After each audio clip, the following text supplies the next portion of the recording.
des femmes influentes, accessibles, en démystifiant la fonction et en s'intéressant à la femme qu'il y a derrière le titre, à ce qui la porte au quotidien, à ce qui la guide, ses expériences, afin que cela puisse servir au plus grand nombre, que vous soyez en entreprise ou dans l'entrepreneuriat. Ces rencontres avec ces rôles modèles africains sur le continent et des femmes de la diaspora est également animée en anglais par Hafsat Abiola Costello, la présidente de Women in Africa. Pour ce troisième numéro, il nous a semblé important d'aborder un sujet à la fois inédit par rapport aux sujets classiques qui sont traités au sein de Women in Africa, mais c'est aussi une volonté de témoigner de notre responsabilité de leader et d'une volonté de sensibiliser pour faire évoluer les choses sur un thème qui, comme je disais, n'est pas un thème habituel. Le thème qu'on abordera aujourd'hui est celui de l'égalité des chances et des violences faites aux femmes sous toutes ses formes. En effet, nous savons qu'aujourd'hui, une femme sur 3 subira des violences physiques et sexuelles psychologiques. Et chaque jour sur la planète, nous avons 6 000 femmes qui sont excisées, 62 millions de filles en âge d'être scolarisées qui n'ont pas accès à l'éducation, 39 000 filles mineures qui sont mariées de force et 137 femmes qui meurent assassinées sous les coups de leurs conjoints, de leurs ex-conjoints ou de membres de leur famille. C'est une réalité sociale et sociétale qui nous concerne tous et qui impacte à la fois la cellule familiale, la sphère professionnelle, qui brise des vies et qui marque durablement une construction identitaire. Aujourd'hui, pour évoquer ces questions et découvrir un parcours de résilience ainsi qu'avoir des pistes concrètes, nous recevons Sally Diop, qui est présidente et fondatrice de l'association Imani et vice-présidente de la communauté d'agglomération du Pays de Meaux, en charge de l'emploi, de l'insertion et de la formation professionnelle. Merci de nous honorer votre présence. Bonjour et bienvenue dans MeToo, Sally. Bonjour à vous, bonjour à tout le public et je suis vraiment ravie d'être là. Merci de m'avoir invitée. Alors Sally, je vais vous laisser vous présenter de manière très sommaire pour que nos internautes justement puissent découvrir votre parcours et surtout mieux vous connaître. On va d'abord démarrer par peut-être savoir qui vous êtes et surtout d'où vous venez, où est-ce que vous avez grandi dans un premier temps. Alors, comme vous l'avez dit, je me présente, je m'appelle Sally Diop, je suis née au Sénégal, je suis d'origine sénégalaise et malienne, de culture soninké. Et j'ai grandi en France. Je suis arrivée en France à l'âge de 4 ans. J'ai grandi à Meaux, dans un quartier naguère qui était un quartier difficile, ce qu'on appelle aujourd'hui les cités. Et j'ai grandi au sein d'un foyer polygame avec voilà, tout ce qui peut se passer de difficultés et de complications au sein de la famille. Dans une fratrie, une très grande fratrie, sachant qu'on était 12 à la maison et que je suis l'aînée de cette famille. Donc, ma mère est tombée malade lorsque j'étais adolescente. J'ai dû m'occuper de toute cette fratrie. Et en plus de ça, à l'âge de 15 ans, j'ai dû, en tout cas, on a voulu me marier de force et j'ai refusé ce mariage forcé.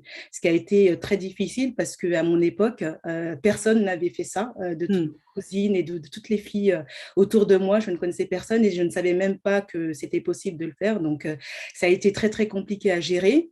Et quelques années plus tard, 2 ans plus tard, j'ai découvert totalement par hasard que j'avais été mutilée, que j'avais subi une excision quand j'étais bébé.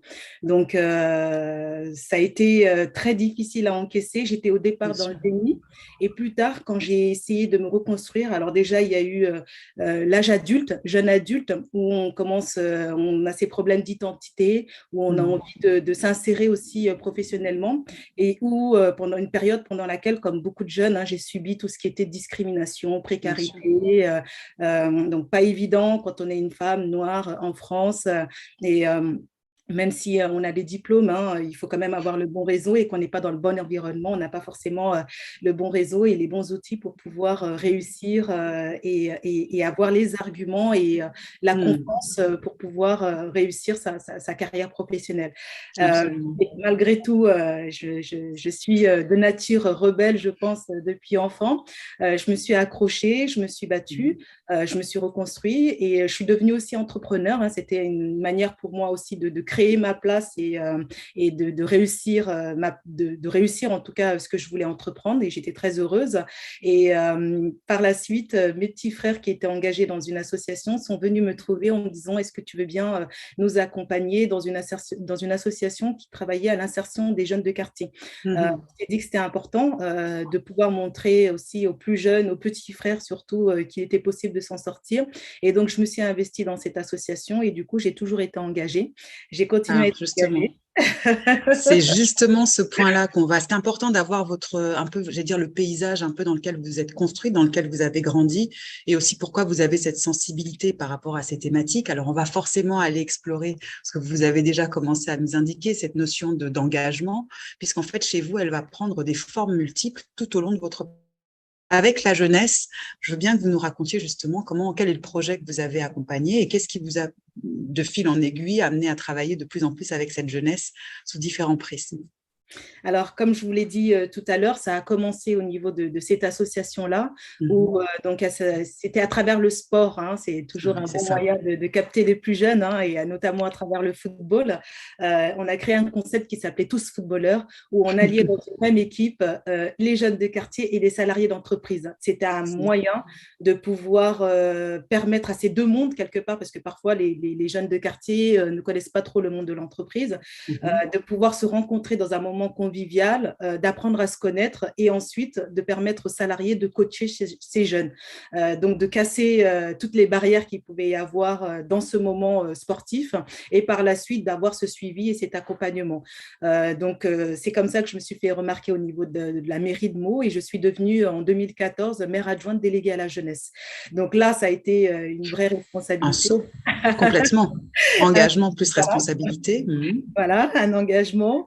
Et donc, à partir de là, il fallait montrer des exemples, il fallait travailler, il fallait donner aussi l'information parce que je me suis rendu compte que souvent, les jeunes n'avaient pas forcément l'information, n'allaient pas taper au bon endroit.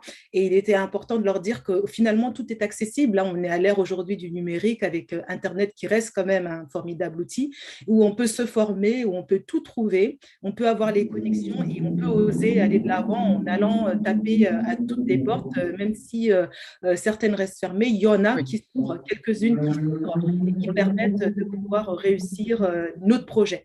Donc, c'est parti de là.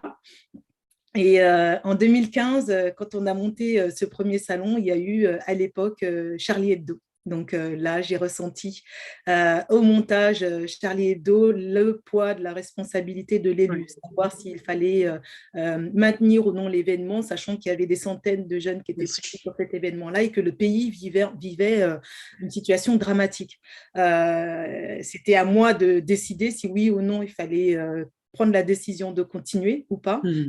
Là, sur le moment, on se dit, mais bien sûr, évidemment, on dit non, on n'y va pas. Mais sur le moment, je vous assure, c'était inédit et c'était moi qui étais jeune politique, j'ai totalement novice, c'était très compliqué de prendre la décision et que tout le monde puisse compter sur moi. Et je suis heureuse d'avoir pris la bonne décision à ce moment-là, de dire non, on annule tout.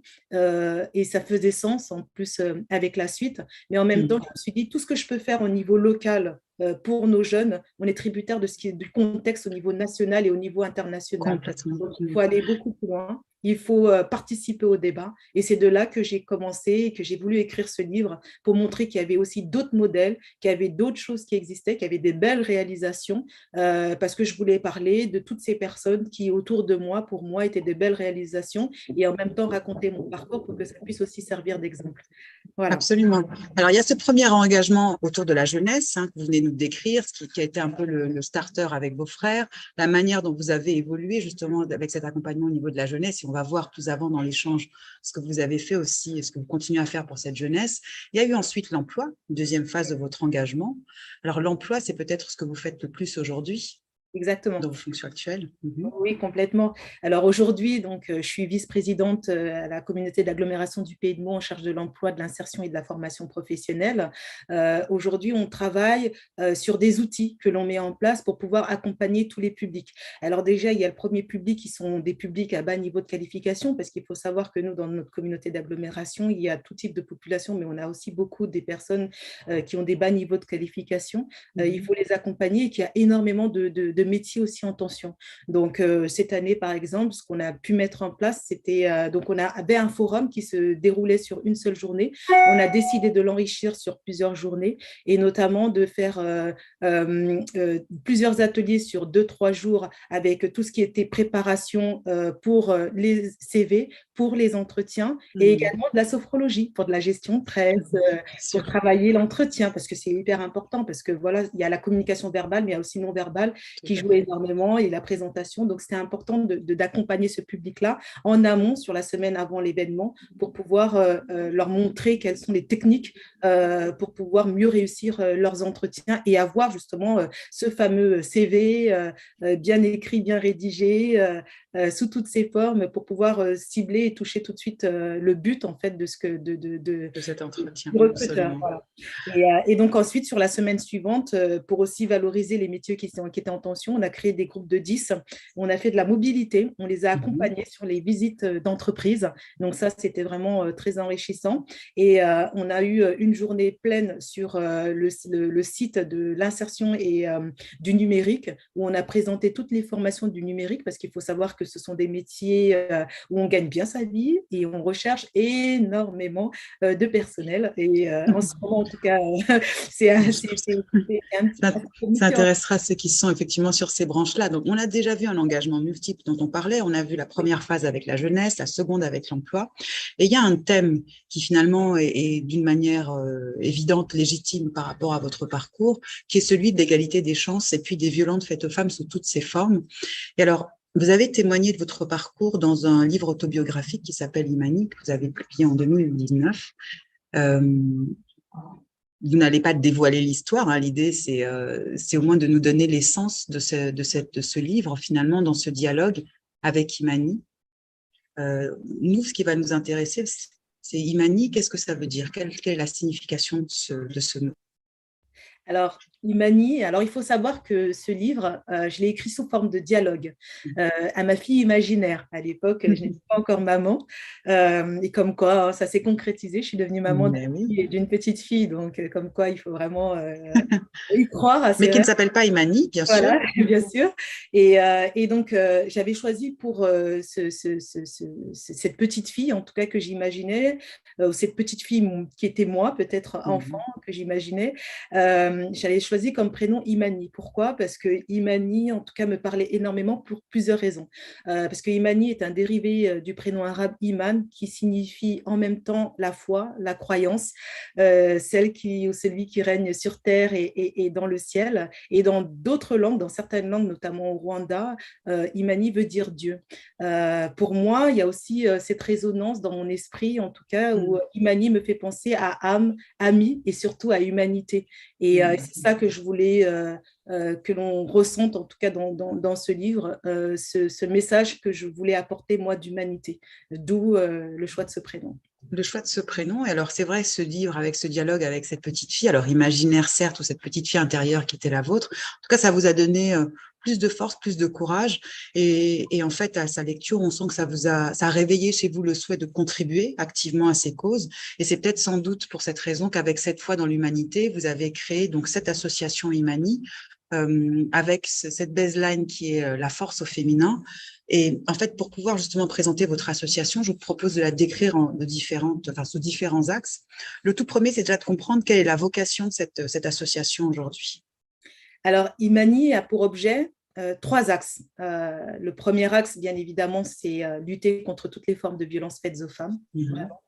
Le deuxième axe, c'est promouvoir le droit des femmes. Parce que voilà, ça reste important de le faire. Et le troisième axe, c'est améliorer le leadership au féminin. Donc, vraiment accompagner les femmes pour qu'elles vivent pleinement ce qu'elles sont et qu'elles réussissent ce qu'elles entreprennent. Ça, ce sont les 3 axes d'Imani. Sur lesquels Imani œuvre au quotidien. Et alors, comment vous agissez justement au quotidien? Comment vous avez structuré cette démarche aujourd'hui? Alors aujourd'hui, on a créé un projet qui s'appelle Elle en scène et qui s'articule autour d'une exposition, d'un spectacle, d'un accompagnement de femmes et d'interventions scolaires. Alors je m'explique, je retourne un petit peu en arrière. L'exposition est née d'une campagne de financement participatif que nous avons faite l'année dernière, où on a posé la question à des femmes et à quelques hommes alliés justement, que diriez-vous à la petite fille que vous étiez? Et pour les hommes, que diriez-vous au petit garçon que vous étiez et à ce petit garçon, quel message lui donneriez-vous par rapport aux femmes qu'il va rencontrer? On a eu la chance entre le 11 octobre, qui est la journée internationale de la fille, et le 25 novembre, journée internationale des violences faites aux femmes l'année dernière, pendant 6 semaines, du lundi au samedi, de publier un portrait. C'était important pour nous, un portrait de 30 femmes et 6 hommes, parce qu'on a eu cette semaine spéciale hommes. Donc cette année, on a voulu faire ces cadres photos en film. Et permettre justement aux jeunes et aux femmes de pouvoir voir directement ces portraits sous forme de relope, sous un événement, une exposition itinérante que tout le monde pourrait avoir à disponibilité. Ensuite, on a créé ce spectacle parce que c'est un moment de se projeter, de se reconnaître dedans ou se faire sa propre idée, de s'imaginer. Et alors, il y a un peu de bruit. Attendez. Super. Et donc, à travers ce spectacle, on a imaginé une histoire avec 5 personnages, 3 femmes et 2 hommes. Et cette histoire sensibilise sur tout ce qui est égalité des chances, discrimination et bien sûr, violences faites aux femmes. Et notre ambition, justement, c'est de pouvoir promouvoir ce spectacle en France et au-delà pour que le plus grand nombre puisse avoir cette sensibilisation et cette prévention sur ce que chacun peut vivre au quotidien.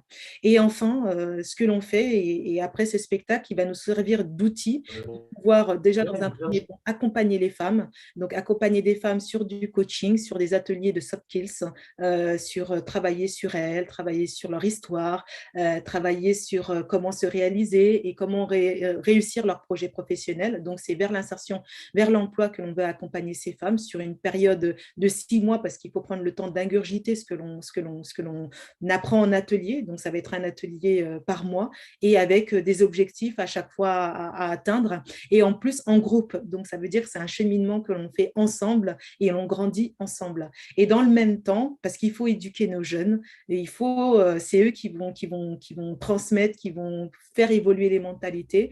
Donc, dans le même temps, à travers ce spectacle, on va pouvoir déjà les sensibiliser et, dans un second temps, intervenir dans le milieu scolaire pour pouvoir échanger avec eux sur ce qu'ils ont vu lors du spectacle, et puis faire des jeux de rôle, notamment sur tout ce qui est ligne de départ, ligne d'arrivée, avec des discriminations entre, et savoir pourquoi est-ce qu'ils sont le plus aptes ou pas à réaliser leurs rêves alors qu'ils n'ont rien fait à part avoir eu la bonne étoile au départ ou non. Voilà. Alors, sur cette action d'accompagnement, vous proposez des parcours de prévention, de sensibilisation, on l'a dit, dans les écoles, dans les lycées, dans les entreprises, cet accompagnement à la réinsertion dans l'emploi. Et quelle est votre ambition à horizon 2023, justement? Combien de personnes vous voulez accompagner? Alors, j'espère, je pense avoir bien compris. Alors, nous, notre ambition pour 2023, et qui est totalement réalisable, hein, c'est pas imaginaire, c'est de sensibiliser 10 000 jeunes. 10 000 jeunes, ça veut dire, comme on a des salles de spectacle d'un peu 500 places, c'est 20 représentations, donc qui est totalement réalisable. Donc, accompagner, sensibiliser 10 000 jeunes à l'égalité des chances et aux violences faites aux femmes, et accompagner 100 femmes. Voilà. Donc, tout va dépendre aujourd'hui de tous les financements que l'on va recevoir. On est bien parti pour en accompagner au minimum 50, mais voilà, on est plus ambitieux et on aimerait aller au moins jusqu'à 100 sur cette prochaine année, et on poursuivra bien sûr le travail sur les années suivantes. Ce qui est intéressant là, c'est que vraiment vous êtes dans une action continue. Quelles sont les actualités que vous avez aujourd'hui pour fédérer justement, attirer ces jeunes, attirer ces femmes, les sensibiliser à votre démarche? Parce que c'est pas toujours évident de venir expliquer sa situation, de venir partager un peu la souffrance qui peut être la sienne. Qu'est-ce que vous mettez en place justement pour faciliter ces choses-là? Alors oui, alors aujourd'hui, on a la chance d'être accompagné par plusieurs partenaires, et notamment un club service qui s'appelle le Zonta Club. Donc le Zonta Club a imaginé un flash mob pour nous, et avec l'école de danse de Laurie Carayon qui se situe à Meaux, ils ont imaginé une chorégraphie avec 3 chansons, Un jour une femme de Florent Pagny, N'insiste pas de Camille Lelouch, et Round the World de Beyoncé, qui est le flash mob officiel. Et donc, à travers ce flash mob, on mobilise un maximum de personnes, que ce soit en ligne ou en présentiel, à venir danser avec nous. La première danse répétition va s'effectuer ce samedi.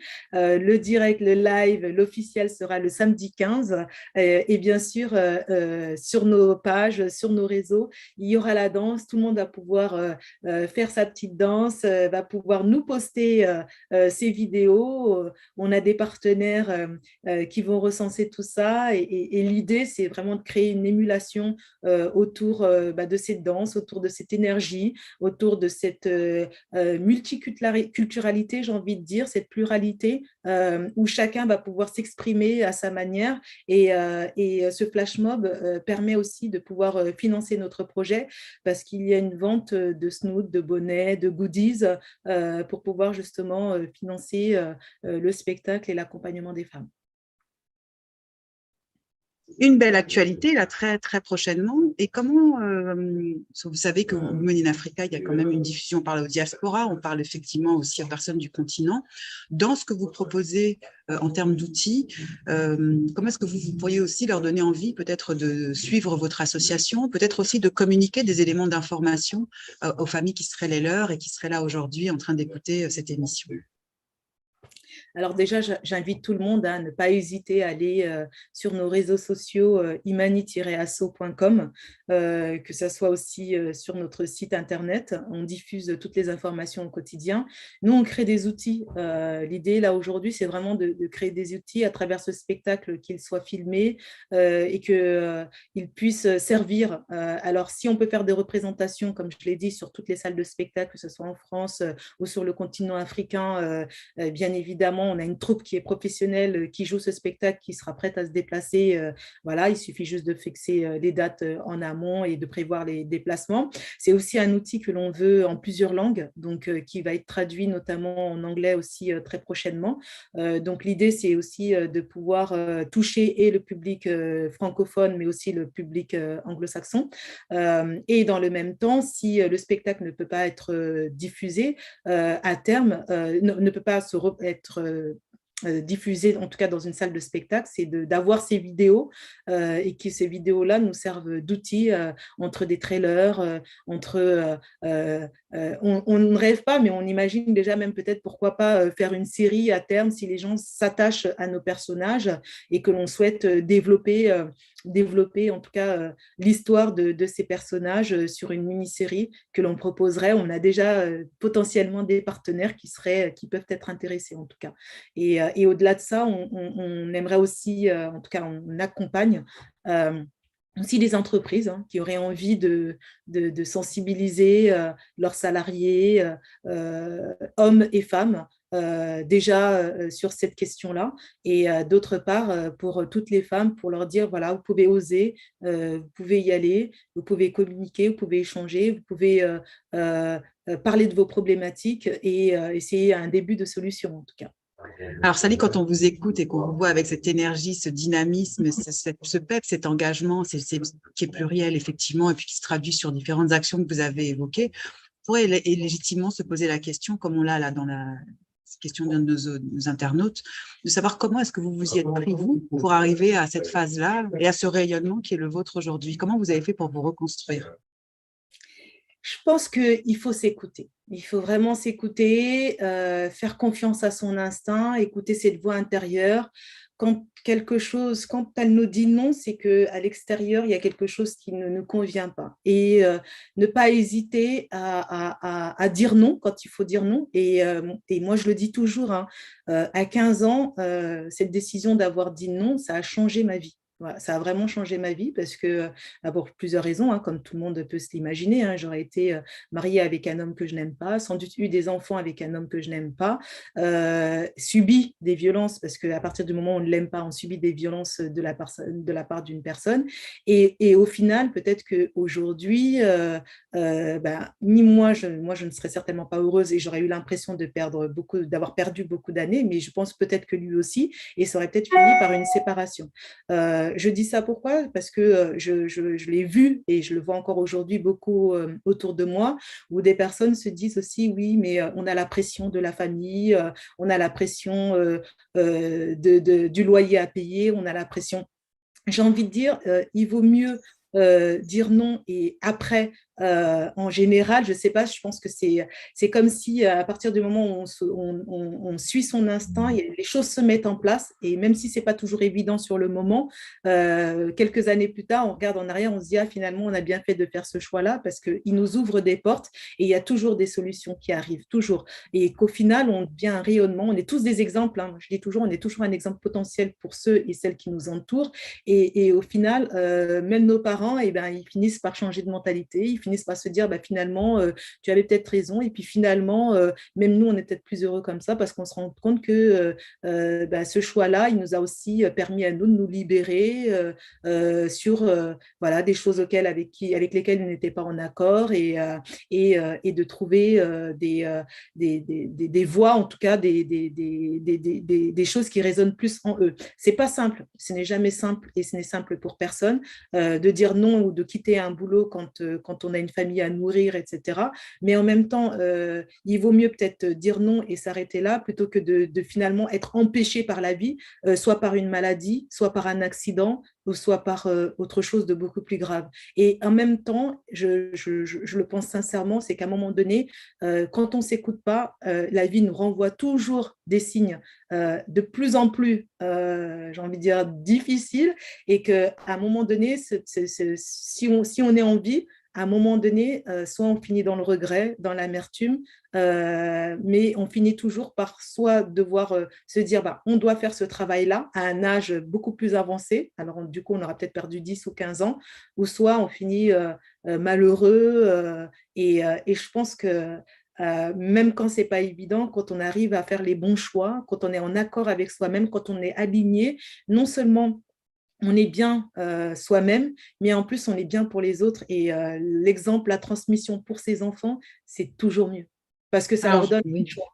Exactement. Et là, vous donnez une question subsidiaire qui est présentée, où l'internaute nous pose cette question de savoir culturellement, justement, comment vous avez réussi à vous affranchir. Alors, vous l'avez expliqué hein, avec les réactions de vos parents qui finalement vous ont suivi. Mais la question de fond, ce serait aussi de savoir finalement qu'est-ce qu'on pourrait faire ou de quelle manière est-ce qu'on pourrait resensibiliser alors, culturellement, peut-être au niveau de l'éducation, peut-être au niveau de cette sensibilisation, pour faire évoluer un peu les mentalités à ce sujet-là. Je pense qu'il y a deux choses. Ça veut dire que la première chose, c'est les hommes. C'est très important, je pense, dans ce travail et dans cette lutte-là. Parce que je connais des histoires, par exemple, où quand le père avait décidé que la jeune fille ne serait pas excisée pour X ou X raisons, hein, eh bien, en général, on ne le fait pas. Voilà, parce qu'il y a la question de l'homme qui est derrière, le chef de famille, et on ne peut pas aller à l'encontre de ce que le chef de famille décide. Donc c'est très important que les hommes nous accompagnent et que les hommes comprennent que c'est l'utilité de ça. Et puis, dans un second temps, il y a aussi le bien-être du foyer. Ça veut dire qui a intérêt à ce que finalement le mariage soit forcé, que ce soit l'homme ou la femme, s'ils ne sont pas heureux dans leur ménage, ça fait des enfants qui sont frustrés, ça fait des parents qui sont frustrés, ça fait toute une génération malheureuse et ça transmet des maux, ça transmet des maladies, ça transmet un mal-être. Donc personne au final n'a intérêt à ça. Je pense qu'il est vraiment très important, encore une fois, hein, de se dire voilà, pour notre éducation, pour le bien-être des populations, pour l'évolution de notre être aussi, c'est important d'aller au-delà de ça, de faire comprendre sa position. Et à partir du moment où on est en accord avec ça, il n'y a pas de raison. Il y a toujours une solution, il y a toujours une porte qui s'ouvre. Merci Sally pour ce retour. Je reprends une troisième question en vol qui, elle est plus centrée sur cette action justement au niveau de cette promotion, de cette thématique-là. La question, elle est un peu personnelle dans la mesure où elle vous questionne sur votre capacité à évoquer ce sujet-là. Et finalement, ça n'a pas été un blocage, ça n'a pas été un frein à votre ascension, finalement à la naissance de votre fille, à l'établissement d'une nouvelle vie. La question, c'est surtout de savoir comment vous vous y êtes pris et quelles sont un peu vos méthodes, vos secrets pour que ça puisse inspirer d'autres personnes qui nous écoutent actuellement. En tout cas, c'est la demande de cette auditrice. Alors, Internaute. comme je l'ai dit tout à l'heure, en plus, moi, dans ma position, j'étais élue quand j'ai écrit ce livre et quand j'ai dévoilé tout ça. Et, Justement, c'est bien ça le sens de sa question. et en plus, ce que j'explique et ce que je n'ai pas dit tout à l'heure, c'est que j'ai atterri plusieurs fois à l'hôpital en écrivant ce livre qui m'a pris 4 ans, et j'ai atterri 2 fois en hôpital psychiatrique, et je le raconte aussi dans mon livre. Quand j'étais en hôpital psychiatrique, je dis souvent c'est pire que la prison, parce qu'au moins la prison, on sait quand on sort. À l'hôpital, on ne sait pas. Ça peut être à vie, on ne sait pas. En fait, on dépend des médecins, des médicaments. Voilà, on n'a pas de liberté, on nous retire tout ce que l'on a, nos portables, tout ça. Et parfois, même quand on a plus d'un coup de fil, ça devient compliqué. Beaucoup m'ont dit, mais en plus, tu racontes des choses, parce que je raconte vraiment une situation Dimension personnelle. voilà, très, très personnelle, où je me suis mise dans des situations voilà, où c'était très aussi intime. Et on m'a dit, mais déjà ta position, tu racontes ça, voilà, t'as pas peur du regard des gens, de ce que les gens vont dire, de ce que Tout les à gens fait, c'est ça. vont dire, etc. Encore une fois, comme je l'ai dit, moi, je voulais être en phase avec moi-même. Déjà, ce livre, quelque part, il m'a servi de thérapie. C'est un bonheur pour moi de l'avoir écrit, parce qu'il m'a permis de guérir. Si je ne l'avais pas fait, je serais encore là à penser ici et si et comment. Et voilà, là, ça m'a vraiment permis de me soigner, de guérir. L'écriture comme source de soulagement et même d'expression quand on ne peut pas voilà, le partager au plus grand nombre. Complètement. Et j'ai toujours été, et je suis une personne vraie et authentique. Donc, je ne pouvais pas écrire à moitié. Je ne pouvais pas écrire avec des faux semblants, écrire entre guillemets, je n'aurais pas été en phase avec moi-même. Donc, je me suis dit, voilà, je dis ce que je ressens, parce qu'il y a d'autres personnes aussi qui ont vécu ces situations-là. Et à partir du moment où je dis la vérité, je n'ai rien à me reprocher. Alors après, ça peut peut-être blesser, on peut peut-être. J'ai eu plusieurs critiques. De toute façon, on est toujours critiqué quoi qu'on en fasse, mais j'ai eu plusieurs critiques. Je ramène peut-être ça à la religion, ce qui n'est pas vrai. Je ramène et j'explique très clairement dans mon livre, et je pardonne. Je pardonne complètement, que ce soit à mes parents, etc. Parce qu'on est tributaire aussi d'une culture, parfois de croyances qui ne sont pas forcément vraies, et d'un environnement où on n'a pas forcément la possibilité de faire autre chose. Et je le dis toujours, je veux dire qu'aujourd'hui, peut-être que nous-mêmes, on fait des choses où on ne se rend pas compte que demain, nos petits-enfants, ils vont nous dire, mais vous vous rendez compte, ce que vous faisiez, c'est abominable. Donc, on ne sait pas, en fait. Mais à l'instant T, dans le contexte actuel, et avec l'actualité, avec les éléments que j'ai aujourd'hui, pour moi, en tout cas à cette époque-là, il était important de tout écrire, tout ce que j'avais au fond de moi. Fallait que je le ressorte, parce que je savais que ça parlerait forcément à d'autres personnes qui vivent et qui ont Bien vécu. sûr. Parce que voilà, on vit ça. Et moi, je me suis toujours estimée chanceuse, quelque part, et c'est pas forcément une chance, mais je me suis sentie chanceuse dans le sens où on me l'avait fait bébé et que je n'avais pas de souvenirs. Alors du coup, Absolument. j'ai tout imaginé, et c'est pas forcément beau, mais en même temps, j'ai eu tellement de paroles de femmes qui m'ont dit, eux, se rappeler, et à quel point c'était un souvenir qu'elles se disaient, jusque dans leur tombe, elles s'en rappelleront de ce souvenir-là, tellement il était effroyable, que moi, je me dis quelque part, heureusement que je n'ai pas eu ce véritable souvenir, mais mon corps a été marqué. Donc, il y a aussi ça que je voulais dire, c'est-à-dire que souvent, on se dit, mais quand elle est bébé, elle ne va pas se souvenir, etc. Ben non, moi, mon corps, il s'en Il y a la souvient. mémoire corporelle, c'est la mémoire émotionnelle, bien sûr. Exactement. J'ai fait une dissociation, comme diraient les psychologues, c'est revenu, et j'ai eu des comportements comme si j'étais une petite fille, parce que je revivais la situation dans ma chair comme si j'étais une enfant. Merci beaucoup, Sally, parce que c'est vrai que quand on parle de ces thématiques, on va s'attacher à des chiffres, à des statistiques, on va s'attacher à quelques témoignages ou éventuellement des photos. Là, ce qui est important, c'est qu'on rentre dans l'univers qui a été le vôtre avec toutes ces différentes formes de violence que vous avez vécues.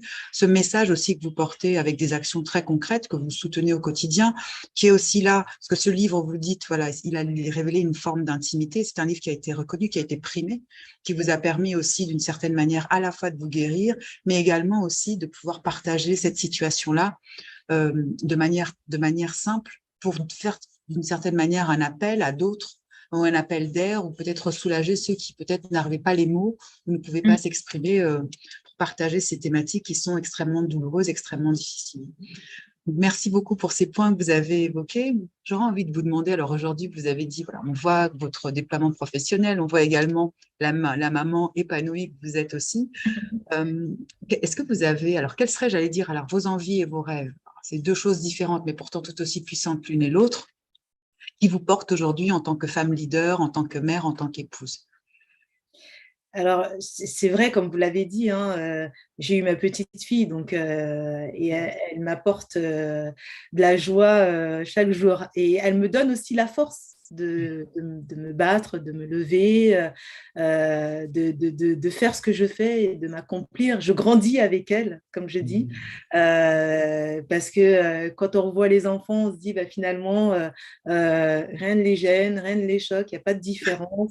On est tous là, on s'amuse, on s'éclate, on s'exprime. Hein, voilà, parfois elle m'exprime un petit peu sa colère comme ça, peu importe que je sois une adulte, peu importe que je sois sa maman, et je trouve ça beau et je trouve que c'est dommage qu'on perd ça en tant qu'adulte. Moi aujourd'hui, ce que j'ai envie, c'est de continuer, que je puisse encore avoir une bonne santé pour pouvoir voilà, chaque jour continuer à faire ce que j'ai à faire, et puis je pense que ça sera déjà pas mal parce que j'essaye de faire au mieux, Oui, bien d'apporter sûr. le maximum, et je dirais surtout le message toujours viser l'excellence. Ça veut dire que moi, je vise l'excellence pour ma petite fille, je vise l'excellence pour nos jeunes et pour les jeunes que j'accompagne, je vise l'excellence pour les femmes que l'on accompagne.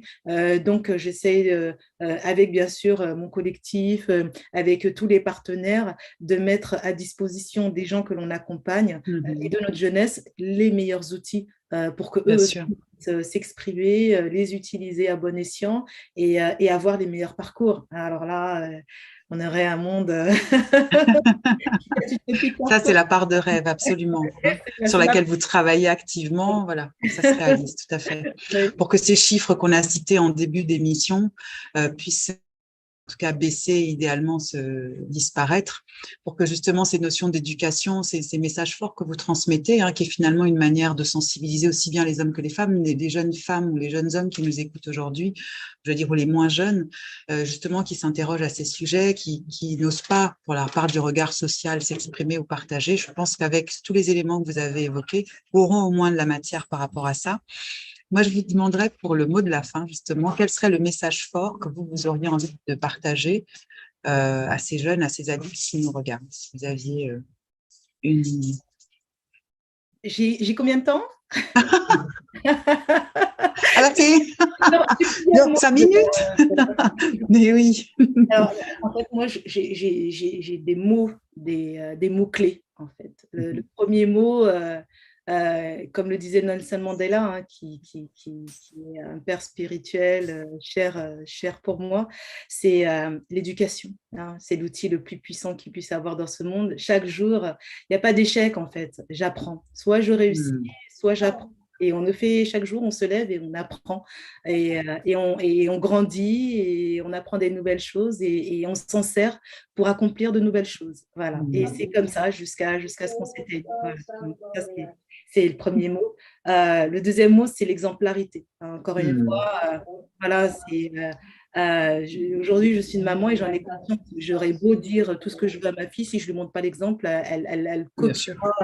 elle copiera mon exemple et pas forcément les mots que je vais lui dire. J'aurais beau la gronder, si moi-même je me comporte de la bonne manière, eh bien, je n'ai même pas à attendre d'elle qu'elle fasse mieux. Donc, on est vraiment tous des exemples potentiels, que ce soit pour nos enfants en premier lieu déjà, parce que voilà, nos enfants, ils reproduisent souvent ce que l'on fait, mais aussi pour tous ceux qui nous entourent, hein, les enseignants pour leurs élèves, les entraîneurs pour leurs élèves, moi en tant que présidente d'association pour les femmes que j'accompagne, l'élu bah, forcément dans sa position, les salariés, voilà, pour tout ce qu'ils entreprennent. La transmission, parce que voilà, on est de passage sur cette terre et là pour transmettre, pour apporter quelque chose, apporter le meilleur de nous-mêmes. Donc, il faut rayonner, être heureux, parce que c'est la meilleure chose que l'on peut apporter à cette humanité. Et si on est malheureux, au final, on ne se rend pas service et on ne même pas service à l'humanité. Donc, on doit être heureux et penser à cette transmission. Et enfin, je terminerai sur la responsabilité. On est chacun responsable de ce que l'on fait. On peut être victime de quelque chose, d'une situation, voilà, mais on est responsable de se dire bah, qu'est-ce que je fais maintenant avec ça, et ce passé, il est là. Il sera toujours là, on ne peut pas le changer. Donc, qu'est-ce que j'en fais? J'en fais une force puisque je suis responsable de ma vie. Ce n'est pas mon employeur qui est responsable de ce que je vis, ce n'est pas les parents, c'est moi qui suis responsable chaque jour et c'est à moi de me mettre en ordre de marche chaque moment, chaque instant pour pouvoir bah, décider de mon avenir parce que l'avenir, il joue en ce moment même. Alors, oser, oser, oser, j'ai envie de dire, oser, osons qui nous sommes, osons être heureux, osons réussir, osons s'épanouir et peu importe le domaine, hein, qu'on soit Bien maman, sûr. qu'on soit maman au foyer, c'est déjà très bien, qu'on soit la meilleure des mamans, parce que c'est déjà un rôle très, très important, éduquer, parce que voilà, il faut éduquer Bien sûr. éduquer la nation. Et puis bah, après, derrière, dans tout ce que l'on entreprend, hein, que ce soit au travail, que ce soit dans son sport, que ce soit dans son entreprise, que ce soit dans son association. Voilà, il ne faut pas hésiter à être bénévole, donner de son temps, de notre énergie.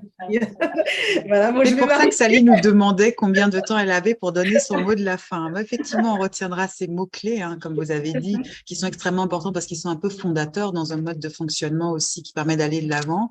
Merci pour ce partage, hein, parce qu'on a découvert là aujourd'hui, dans cette édition, en tout cas, on vous a découvert, hein, Sally Diop, une femme aux multiples facettes, très inspirante, hein, par vos engagements, vos initiatives, par la façon dont vous activez au quotidien, petit à petit, vous distillez cette philosophie auprès de finalement toutes les personnes qui vous entourent et toutes celles qui vous accompagnent, les partenaires qui vous suivent aussi également. Et pour nous, c'était important de pouvoir évoquer cette question dans MeTweet, déjà sur ce mois d'octobre qui est un mois aussi important, puisqu'on démarre avec le mois de la fille, vous l'avez dit, jusqu'au 25 novembre, qui arrivera sur la journée des violences faites aux femmes. Aussi parce que d'une certaine manière, c'est une manière d'affirmer son leadership, de se positionner, de s'engager sur des sujets qui nous tiennent à cœur. Et là, vous avez été un exemple important pour nous aujourd'hui dans ce témoignage. On vous souhaite énormément de réussite pour les accompagnements que vous allez mettre en place, pour l'initiative qui est la vôtre. Peut-être que vous aurez beaucoup de personnes qui viendront vous soutenir pour ce flash mob que vous organisez. Moi, je vous remercie chaleureusement pour votre présence aujourd'hui dans MeTweet.